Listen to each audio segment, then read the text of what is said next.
All right, well, this is an interagency briefing. Welcome everybody to GovBrief and all the folks that have registered for this. There's some folks, we got more folks that registered but won't be able to be here. So this is being recorded. We'll actually talk about that in just a minute, but we want to give a special shout out to everybody from Department of War, anybody that's serving us, right, Spencer?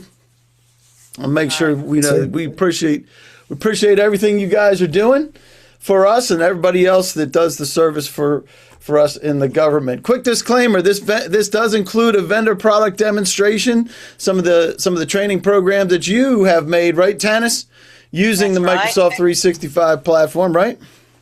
That's right. Kind of my idea, but Spencer's the tech guru, so I'm learning the language, but I don't know the coding yet. I love it. And this event is not affiliated or endorsed by any federal agency. It's provided to you, the audience, for informational purposes only. And this next part is given to us by GSA so that you guys can participate because it's voluntary and it's not an endorsement to purchase from any vendor. It is being recorded. We will be processing this and providing this to you so that you can distribute it to your organization. And for everybody that missed it and is hearing it for the first time, welcome aboard. And for the objective of the session, we're talking about using what you have now, right? That's right. Right, guys? So, yep. And it's a secure Microsoft 365 environment to create and distribute high quality training programs because we need it. We need to make sure we have all of our training. And we get more efficient at it, right? Because that's one of the things that's big about this. Lorenzo, you got your hand up. You need something from us? You just saying hi? You there? I don't think your microphone's working, Lorenzo. You can pop it in the chat if you have anything you need. You can see the agenda. We're going to get through it as quickly as we can today to get you guys out of here at about 5 minutes of the hour. And the first thing I'm going to do, get my Zoom. Zoom has been acting up. I will tell you that right now. So hopefully this all works out the way we want to. So why are you here today? Are you responsible for training? And you can go ahead and start sharing out, Spencer. Well, actually, before you do, let me go through this. About ACS, it was a dream of yours, right, Tanis? Yeah, that's right. A notebook beside my bed at about 2016, just writing in it. I love it. Compiling all my ideas about how we can improve training. I love it. And so you started the company in 2023. You roped in Spencer, right? I did. I was fortunate enough to be introduced to him, and he has all the technology wizardry skills that were made this dream possible. I love it. And you're a woman-owned small business, and your primary focus is in environmental health and safety training platforms. But your platform on 365 can be used for just about anything, right? Absolutely. Love it. And you have some really good Microsoft 365 expertise. And we're going to talk about some of the reasons why you want to be utilizing that. Right, Spencer? Want to make sure that you have access, right? Absolutely. Got it. All right. So when you guys registered, we asked this question. You can certainly pop this into the chat. What would make this the best briefing ever?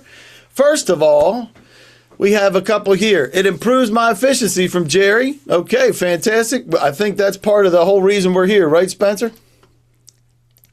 Absolutely. You can keep your mic open, Spence. That way. And then Bob from North Carolina National Guard, appreciate you. Covered how to do a refresher training in a distributed learning environment, synchronous and asynchronous. Wow, that's some big words, Spencer. Did we pay you to ask that question? I think we may have. It's a great question. All right. I don't know what those things mean, but I know these guys do, right, Tanis? That's right. We know. And Mark from the Army, the presenter provided handouts with links to the training and exercises coming your way momentarily. Mark, think this is the best briefing ever for you. Cora, CLPs are provided. Absolutely. All you have to do is let us know you want it. Put it into the chat, and we'll make sure that you get a CLP. It'll be a certificate of attendance. You just get that approved by your supervisor, and you get it. So Tim from FDA, if this invite isn't phishing, I called Tim. Is Tim here?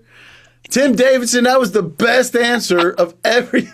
thing that I've ever seen. So we passed it because the best briefing ever because it's not a fish. Right, Tim? Hang on a sec. Hey, Tim, did you get my message for that? Can you unmute for a second? Let me lower your hand. Great to see you. I don't know if folks' mics aren't working or what. All right. Or maybe it's a Zoom thing. Who knows? Jessica walked away with practical application I can use with current technology we have. You got it. That's right, Spencer? We paid you to ask that question too. Perfect. Yep. Because sometimes you can't purchase anything, right? All right, Pamela, VA can be used immediately. Boom, Pamela, that could be. Tanis, what do we need in order to make this? We need access to your Microsoft 365 SharePoint, and a little bit of time with me to take whatever training you want and build it out. There you go. Love that. Can be used immediately because you have it. You have Microsoft 365. William, you discussed how regulatory requirements can be presented in an engaging manner. Spencer, another softball. I love it. We'll take it. We're going to get into the real details about that, very shortly. I love it. And Michael from EEOC explains the broad use. So we're going to focus on a couple specific things dealing with training and environmental, but is there any reason it can't be used broadly? No. Good. That's the right answer. All right.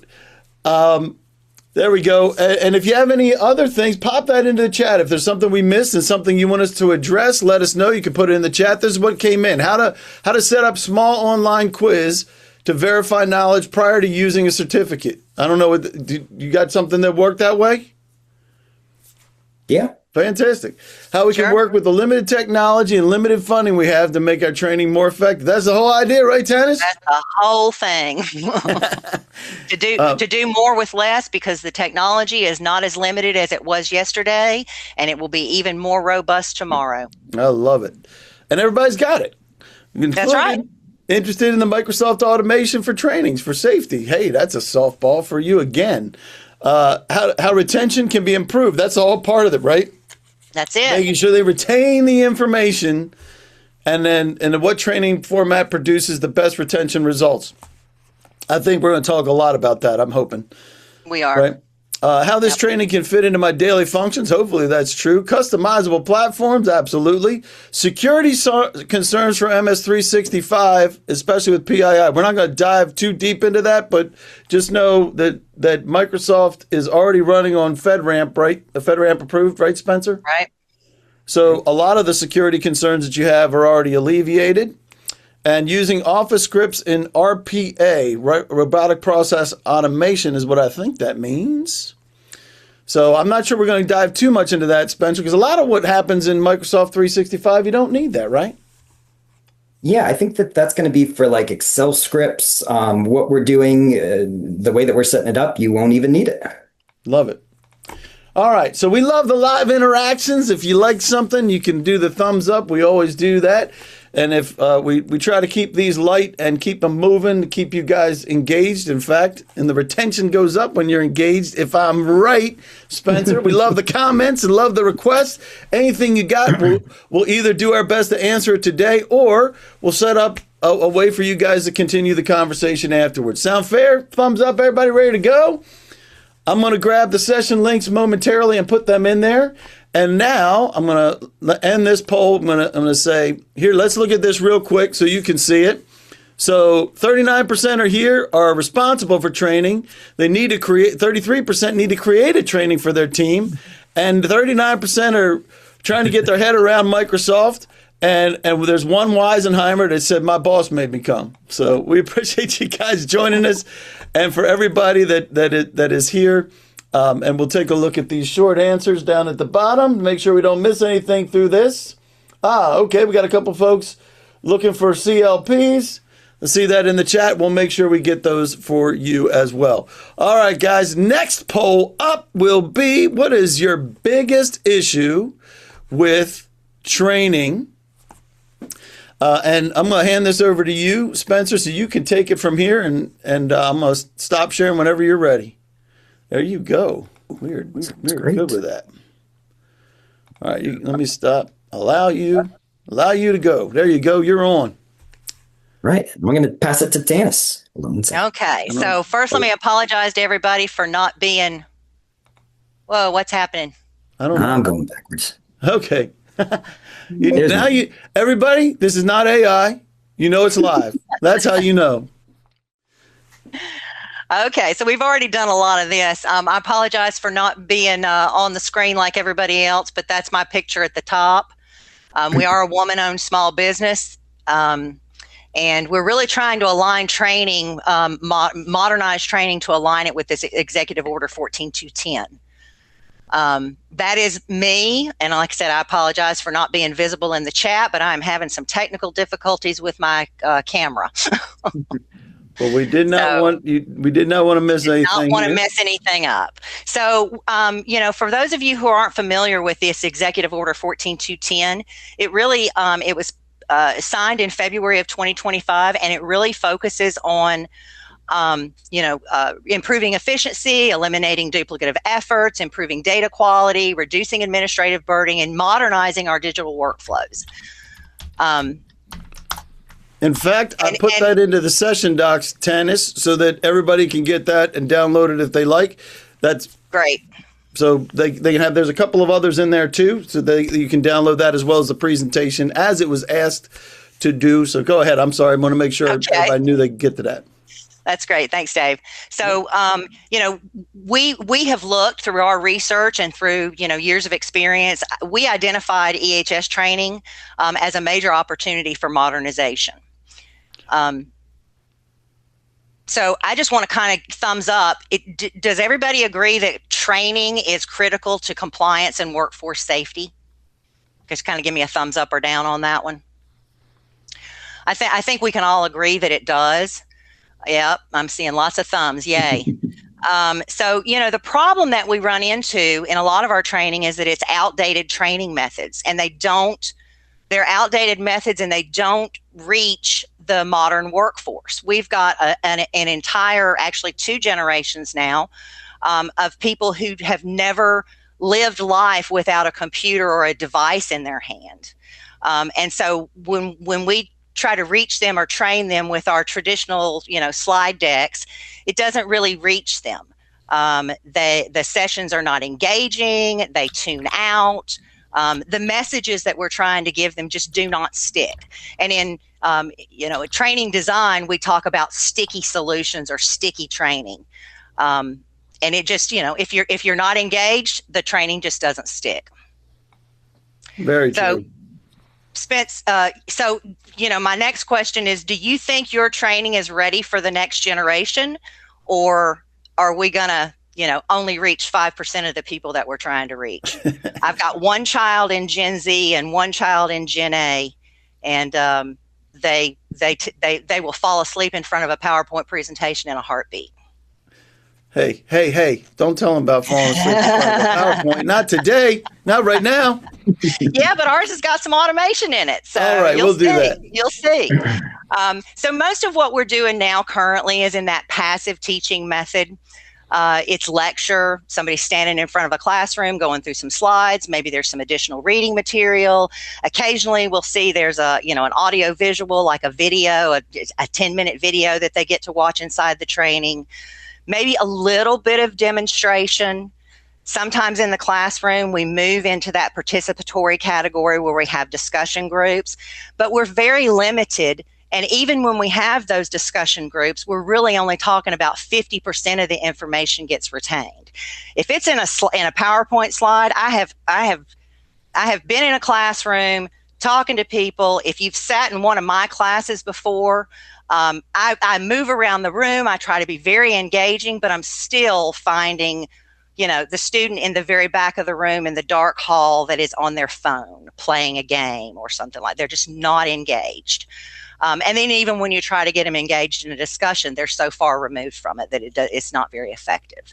So really what we're trying to do is move from that passive teaching method to a more participatory, active teaching method. And a really good example of, this is recognized in a lot of industries already. A good example is the cyber awareness training that the Army does. In the last 10 years or so, we went from a static slide deck to that was really heavy technical language written at a readability level above the student that's in the classroom, with limited interactivity and low retention. And cyber awareness training for the Army recognized this learning mode, and they have moved to, I think the last one I took, there was a whack-a-mole game and, just things that, flashcards that flip and turn, and things that make you engage with the training. And that's, a lot of people talk about, well, we don't want to do virtual training because we can't drive engagement. Well, you can drive engagement, and we do have the tools and the technology to do that now, so that you force interactivity. I love it. Flip to the next one for me, Spencer. All right. So during the course of our research, like I said originally, I've been thinking about this since about 2015, 2016, and it was not one notebook beside the bed. It was a stack of about 10 with all of my ideas that keep me up at night. So during our research, we found there's really a couple of common training models that get used. What we see most is this disaggregated manual system, where, that infographic shows the spaghetti strings of all the connecting cords in the middle. And it's, maybe you've got one person who's doing all of these tasks manually, or maybe it's a team of 5 or 6 people who are doing the tasks manually. But they have to develop the training. They have to manually handle the registration, printing out the certificates. I talked with a number of people who they do the training, provide the training, then they have to email out a quiz packet. That quiz packet gets mailed back to them. Then they have to grade it manually and generate a certificate. It can become a monster, and it doesn't really need to be that way. The second model that we see is kind of the commercial off-the-shelf system, where the disaggregated is a series of disconnected tasks. The off-the-shelf system is a little more connected. The system manages it, but it doesn't always align with the mission, the specific site or facility. So they're not able to really customize it. And so when somebody completes that training, the response I hear a lot is, well, it's not really my training.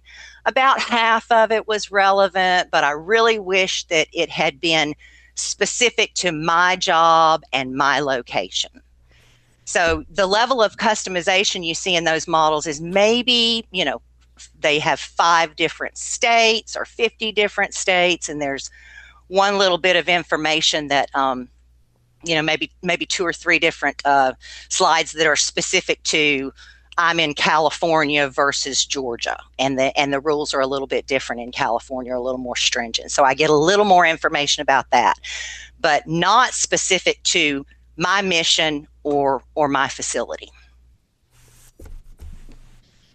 So I'm curious to know, in the group, who's using a disaggregated manual system still?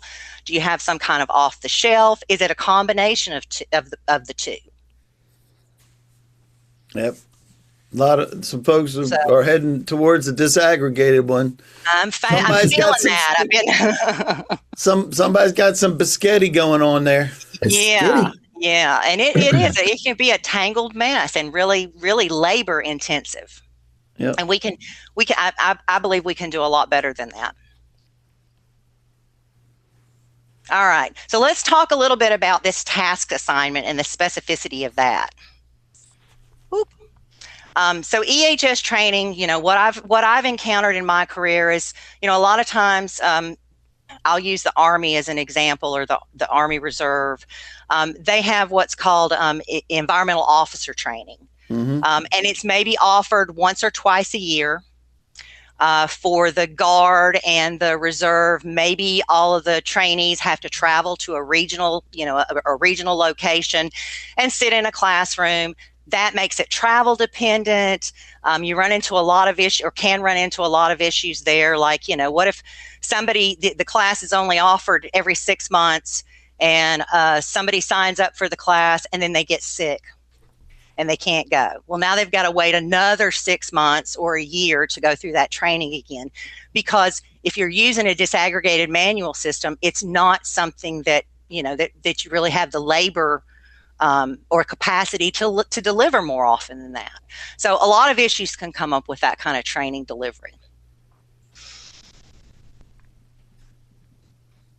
When, again, I'm gonna use the Army Reserve example here, but when leadership assigns an environmental role, one of the, we see a couple of different things. So sometimes, say for example, that environmental officer again, sometimes the duty begins, which means that person has already been assigned a task, but they're not trained to do it. So you have to be the environmental officer because the last environmental officer has PCS'd out. So you're the guy now. But you haven't had the training yet. It's not offered for 6 months. So that creates, kind of a compliance risk.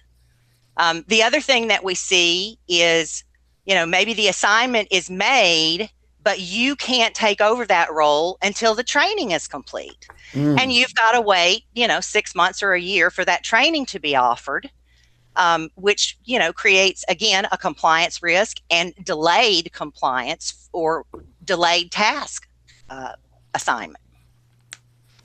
And doesn't that create a problem for being able to perform the duties properly? Absolutely it does. How can you be expected to do a job that you've not been trained to do? Crazy.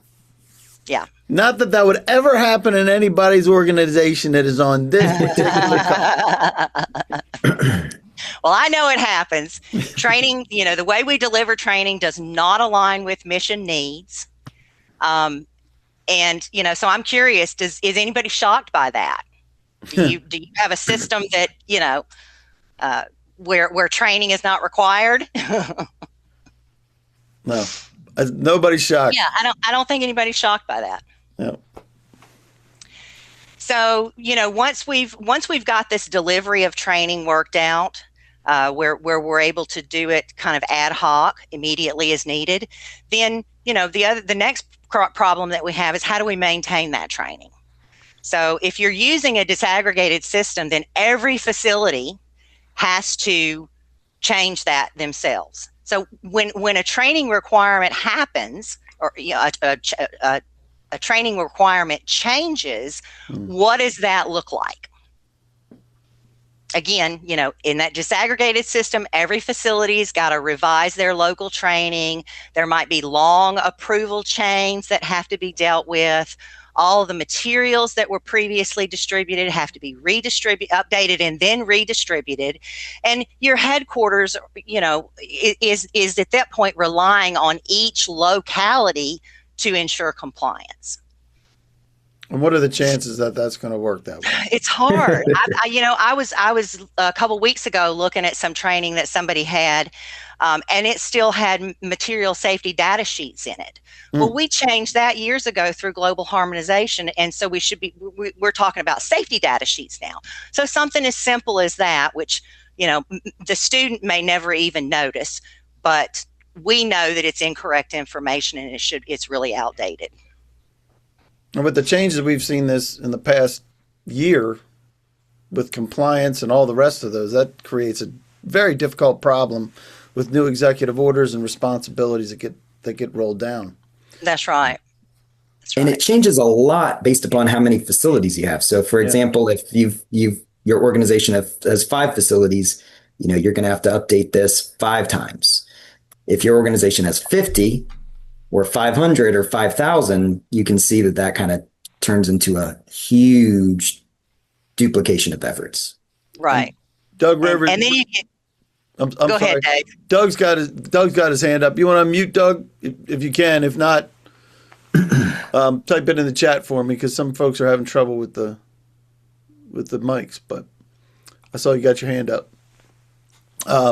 So when the requirement changes and we have this duplication of effort and version drift and outdated content, that creates a huge exposure from an audit side.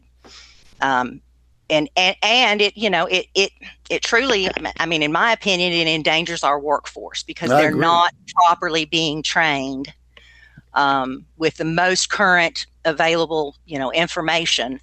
And so they, I hear this a lot when I go out and do audits. I didn't know. Well, why didn't you know? Well, you didn't know because you weren't effectively trained. And so what we're able to do when we talk about this maintenance, doing maintenance this way, is that we're really able to improve efficiency through duplication at scale. Sorry, Spencer. No, you're so good. All right. So now let's talk a little bit about roll-up. This happens a lot. When you're in a disaggregated system, if your headquarters wants to know who has been trained on this particular topic, it's an effort. It is labor intensive to roll up everything, consolidate all of the the spreadsheets. I've seen massive data call spreadsheets where they're not spreadsheets, workbooks, where it's got 40 tabs, and each worksheet in there has got, all the way out to ZZ as far as the information that we're gathering. And so the reports at each locality have to be reformatted and put into that spreadsheet, and then it gets sent up to higher headquarters, and there's some consolidation that has to happen because everybody's doing it a little bit differently, and that's usually manual. And so it's labor on top of labor on top of labor. And this may be where that question about the Excel macros came from.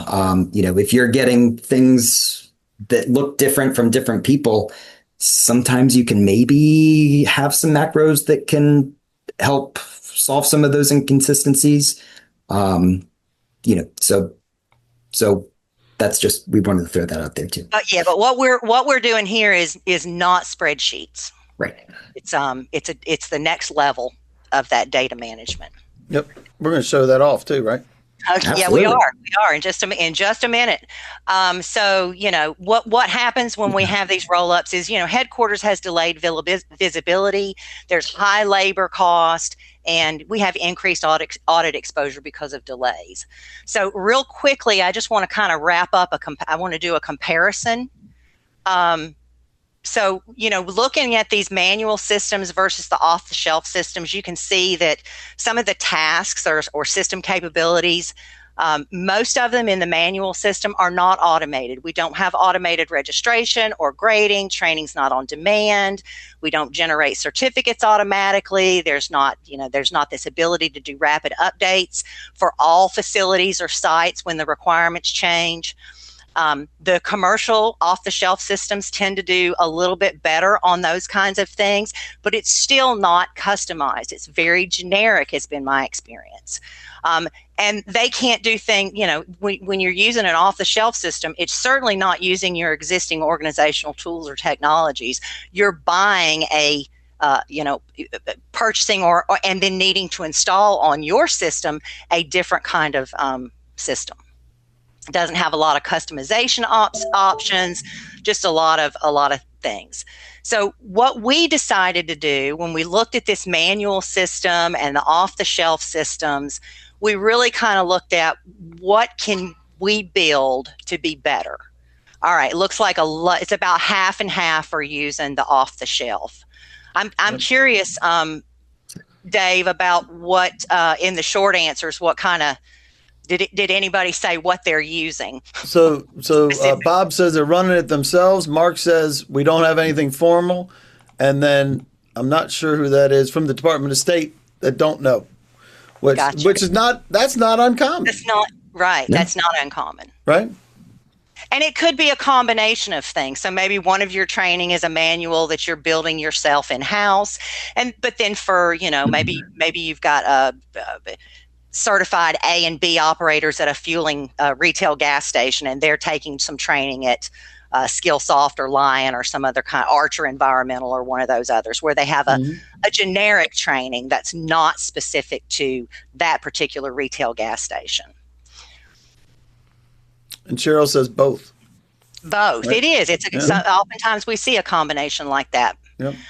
So what we did in all those many, many notebooks I had beside the bed, I thought about how we could fix both of these. And so what we've built is a system that standardizes and automates. Standardizes the things that are true for everyone. So I tell everybody, my kind of specialty is the Clean Air Act. And I tell everybody the Clean Air Act is the Clean Air Act is the Clean Air Act, no matter where you are, unless you're in California. And then then there's a little bit different level of requirement. But that's just the state. What we built is if you are in Pima County at Site A, this is the 50 to 75% of the information you need to know about the Clean Air Act. Here's what you need to know that's specific to Arizona. Here's what you need to know that's specific to Pima County. And here's what you need to know that is specific to your Site A. And then we're able to automate that.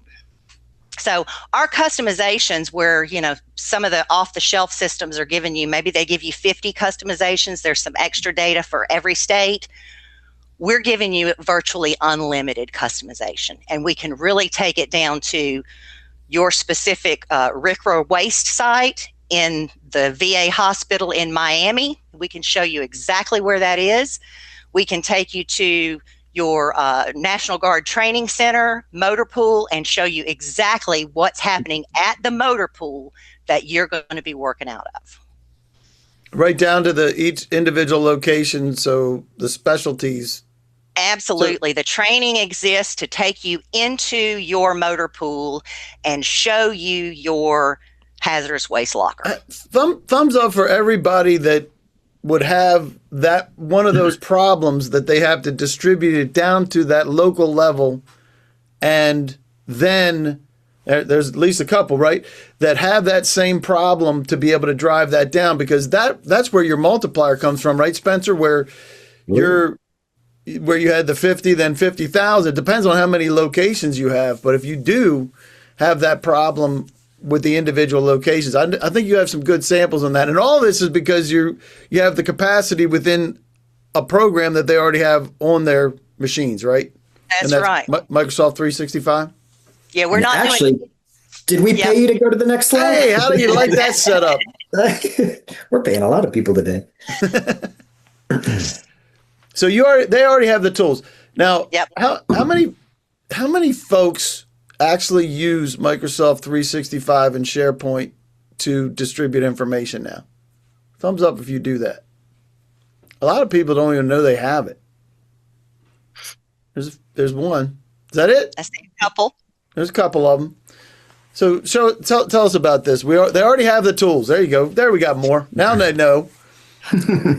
Now what do you got that they can use?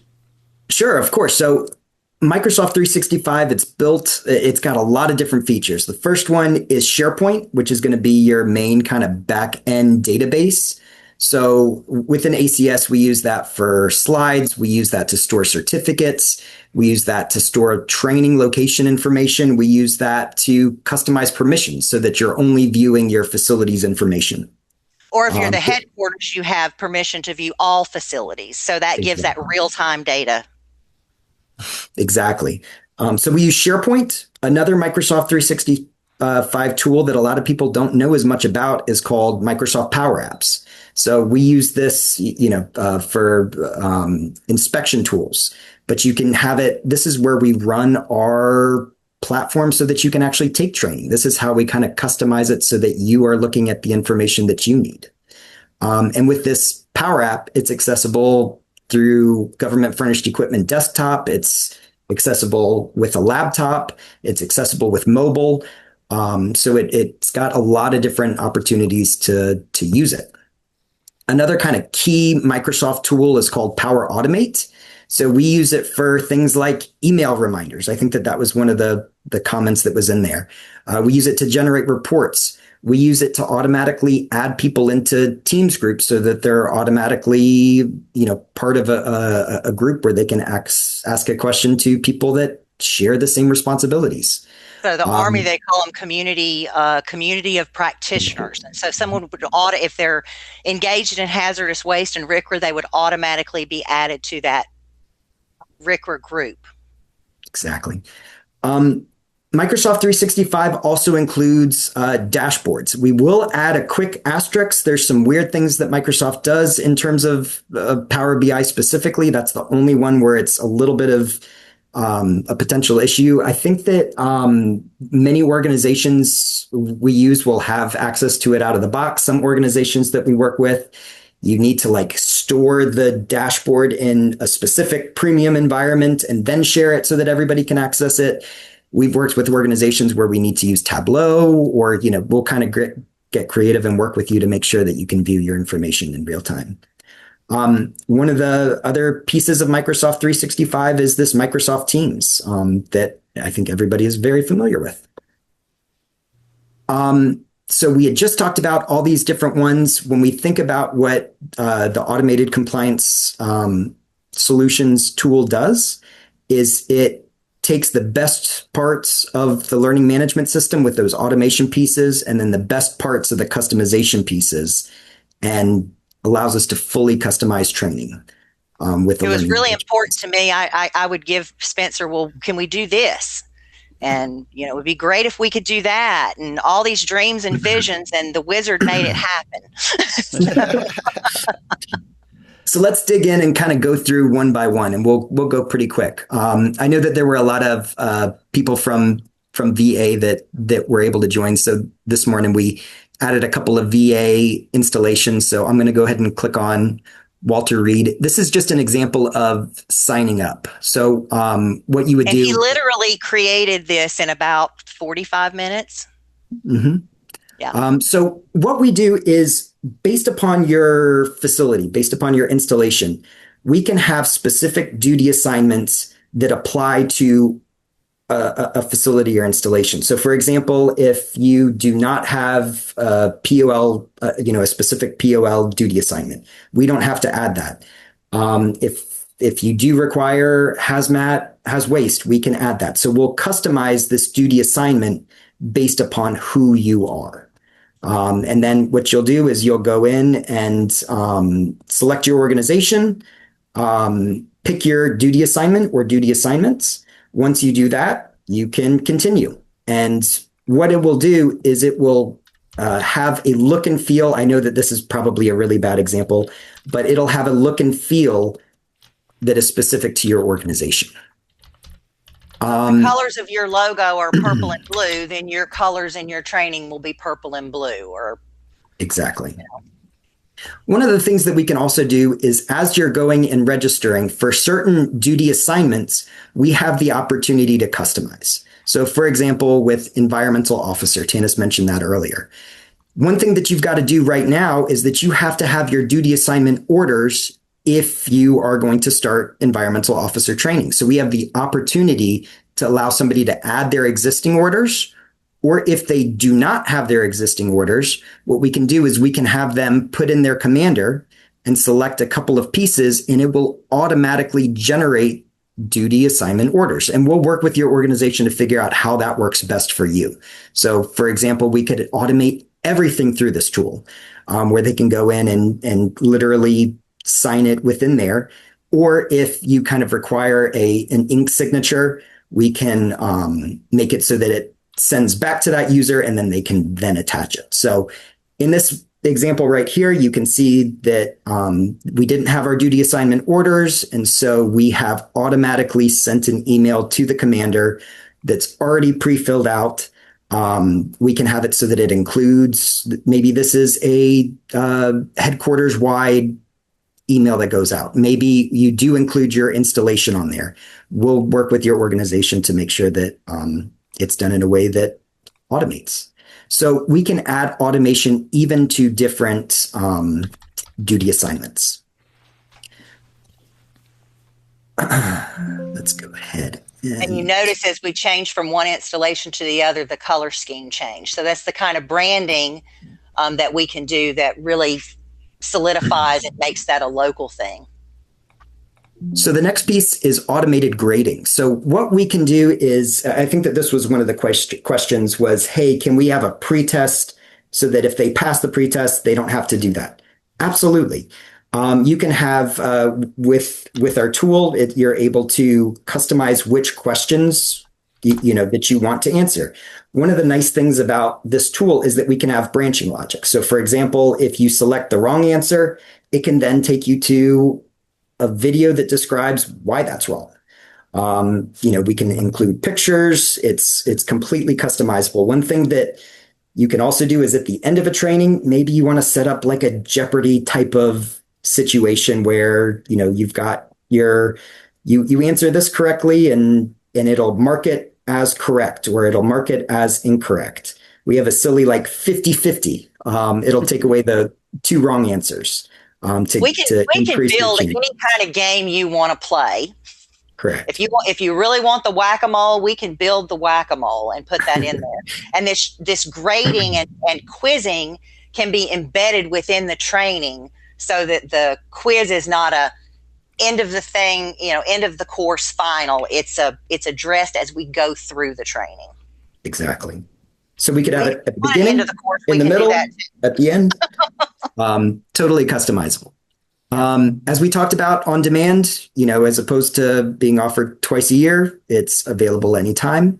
It has automatic certificate generation. So some organizations have very kind of strict branding policies for certificates. We will customize it to meet the exact color scheme of them. If you want, we can include kind of installation specific things within the certificates. So it's got the ability to automatically allow you to print it. It can automatically also store any certificates that have been completed within the database. And when we say you to print it, that's the trainee or the student who is printing it. It's not going to be the main trainer's responsibility to do that. So let's talk about what happens when a requirement changes. And I am going to live dangerously. And let's say that we've got, here's just a silly example of, some flashcards. So I've got a button that says, what is hazardous waste? And I'm going to go ahead and click on it. And it will tell us what that is. If we click what is hazardous material, it'll go ahead and work. Let's say that a regulation changes. What we can do is I'm going to go ahead and click on this and I'm going to actively change it. And let me zoom in just a little bit. And we are going to change it from what is a hazardous waste to what is an e-hazardous waste. And I'm going to make the answer, it's electric. And I'm going to go ahead and save that. Let me go back into my training and I will refresh it. And you'll see that it automatically updated our slides. And is that distributed to everybody that has that? Every single installation. Wow. Every entity site that has this particular vignette in their training is going to get changed immediately. And they can control that from anybody that has control can do it, right? If you have administrative control to make these changes, then anybody can do that. Thumbs up if you think that's cool. Yeah. And I think it's cool. I don't care what anybody thinks here. I think that is awesome. So let me go ahead and add a third question. And are all the wastes bad? And we will say they are bad. And let me go ahead and do that. Let me refresh it. And now are all the wastes bad now shows up within our presentation.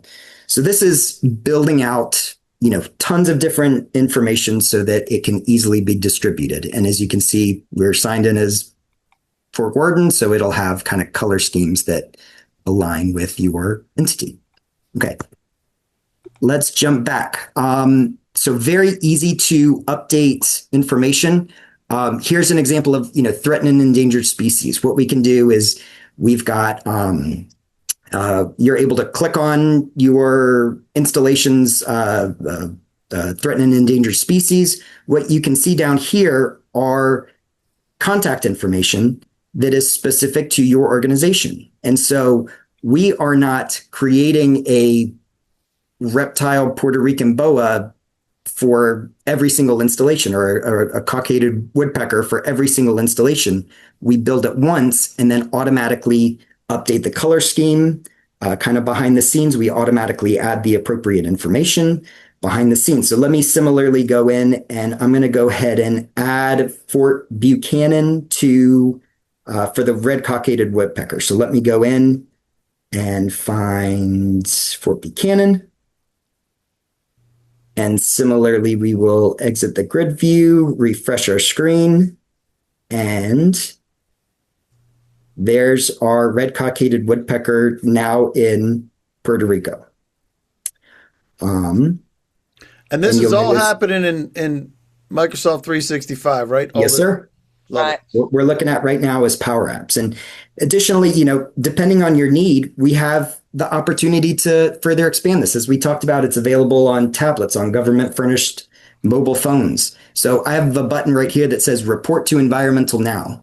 So I'm going to go ahead and click on that. And what we can do is we can grab information.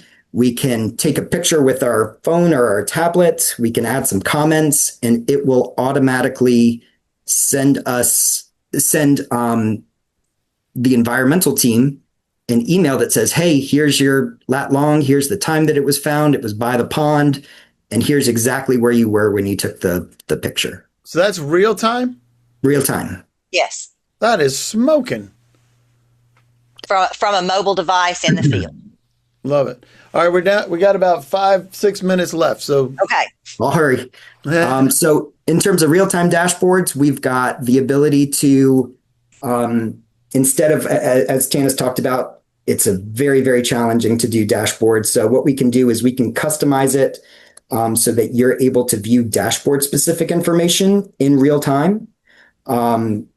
Is this necessarily the dashboard that you will have? No, we'll work with your organization. And if you've got personnel that are responsible for managing training at your facility, you're able to see in real time who those people are. So for example, in the Army, for example, we've got environmental officers. If you want to see a list of every single environmental officer, what their training status is, and then a button to be able to send them an email or shoot them a message over Teams, you can make this kind of an active way to help better manage, to better help understand who your personnel are. So as soon as somebody comes out of compliance, they can go into the interactive training, sounds like to me. Sure. And we can set up Power Automate to let them know, hey, you've got 30 days till your training expires. Here's the link to do your refresher training or your annual renewal or whatever that requirement is. That's exactly right. A couple just quick, in addition to those tools, it's 100% stored in SharePoint, no username and passwords. It's got longevity with Microsoft. It's got widespread access that everybody's got access. A lot of organizations, especially government agencies, have spent millions or billions of dollars on acquisition costs, on security. Our tool adds no new requirements. And so it's built on top of that Microsoft foundation. Of course, because Microsoft is FedRAMP High, this is now FedRAMP Accreditation High, which is very, very unique in a tool like this. As you guys saw, when we had a regulation change, did I have to go through IT in order to make a change? We do not. We do it once, one time, and it's automatically pushed throughout the organization. Yeah, system is already approved. A lot of what we've shown was not available a couple of years ago. Microsoft keeps getting better and more features are constantly added. So it's a constantly evolving and improving tool. In terms of customization, we offer essentially an unlimited amount of customization based upon your role, organization, and location. And so what we do is annually we identify, hey, are you a true minor? Are you a major? Do you have this? What kind of, are you a small quantity generator? Are you a large quantity generator? This allows you to be trained specifically on the things that exist for your location. And so we'll automatically pull in the relevant slides based upon your role, based upon what you have, and based upon your organization. From a learning retention perspective, we've got all kinds of different puppets that can exist. We've got pop-ups that will come. This is going to be specific to your installation, so it will look and feel like your installation. We work with kind of gaming systems, and so we can install simulations that show, what to do when there's an oil spill. hey, do we need to do this? Do we need to do this? And based upon that, it can take you into different areas. So That's at the installation level. Yes. Wow. Yes. Well, at the motor pool level, and these puppets and things that we've created, it doesn't have to be a soldier in uniform. It can be a lab tech in a lab coat. It can be, standing in front of a hospital. It can, really it's unlimited what we can do. We've got the ability to add specific standard operating procedures to your tool. So for example, here's a Fort Buchanan environmental sustainment policy. At the headquarters level, we're able to add in, whether you are part of the Army or the Navy or the Air Force, based upon what you select, you will only see resources that are applicable to your organization. And this can be done at the facility level or sub-facility or even a unit level if you need to be trained on specific information for your motor pool. For example, like a bag house or a paint booth or something like that. So, here's a very quick example of, a battle book in which we can have policies kind of be pushed to your organization. You'll notice that, you can click on a button and it will automatically pop open that relevant training. We are able to, this is what Buchanan's looks like. And as you can see, we had a Buchanan environmental sustainment policy. So that one will automatically appear when we kind of have it appear. So it's completely customizable. And again, this idea of the battle book is something, it's a document, a set of documents that are going to be made available to the trainee based on what courses they register for. So They'll be able to come back to this battle book anytime they need to, and all their resources will be available to them. Bienvenidos a la formación de consciente ambiental. We can have, I'm going to turn that off. We can have it load in Spanish if you're part of Fort Buchanan in Puerto Rico. We can have, facility specific training. We'll have unique looks for everybody. So everybody kind of has that mission specific feel. We will say real quick at an enterprise level, all these things are available. And we kind of get the checkbox everywhere. However, if we're working with a specific facility, if a requirement changes and we've got 3 facilities that we're working with and we've got them loaded at the facility level, we're going to lose out on opportunities for scale. Because if a requirement changes, I've got to change it at those 3 locations. If it's and we're not loaded going to have dashboards. Facility, right, then it has to be touched at each individual facility. At an enterprise level, it's a one and done. Exactly. And you guys are working to make a report upstream on this to engage with folks, and that way that we can look at it from an enterprise wide. That's a lot more difficult. So part of what we want to do is make sure that we get you guys engaged in a discussion to find out how we can help standardize this within your organization. And a lot of folks aren't at the enterprise level here, right? So what we're going to look at is if you use pilots to take very small chunks and say, this is how it helped me here. This is how it helped me here. And then when the folks see it upstream, they're like, this is absolutely freaking exactly what we need. Because if we don't, we'll wind up missing some of the training, or we're not meeting the executive order for efficiency, right? And it just makes sense. It makes sense to be able to drive it down. And we know that a lot of folks here don't have the ability to do that. I'm going to switch back over to mine. But that's not to say that they can't realize some efficiency of scale, because, for example, with the motor pools, if you've got 7 motor pools on your facility and we can individualize, customize each one of those 7 motor pools, then when we push out a new a POL handling policy or something like that from the headquarters, it'll go to all 7 of those motor pools. With one, you won't have to build in any specific training for those motor pools individually. It's already done. Yep. I love it. So as we get back to this, let us know what you'd like to do. What's going to happen next is you'll get a recording, get a recap email. But once it's processed, we'll be able to send you that link. You can schedule one-on-one with the ACS team to talk about what you would like to do. If you fill out this information, we'll make sure you get those things done, and they'll reach out to you as a follow-up just to make sure we get what you need as part of the feedback upstream, right? That's part of what we're doing, is making sure that we get that feedback so we can take it upstream. Right, Spencer? Right.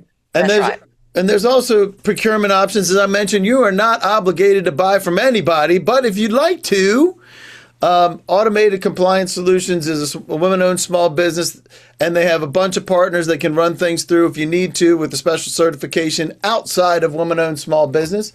And we'd like to say thanks for joining us. For those of you who have to bounce, and if you have any questions or would like, Jerry, you got your hand up. I want to make sure we get you the ability to talk. You can unmute if you'd like to. Amy says thank you. You're welcome.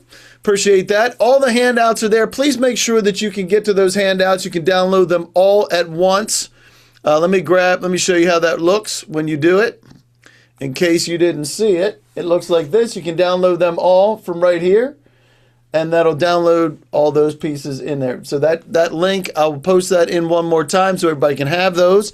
If you ask for a CLP, we'll make sure we get you a certificate sent to you, and we'll make sure you get that as well. So, Jerry, you got your hand up. Is that just saying bye or hi, or is there anything you'd like to chat about, Jerry?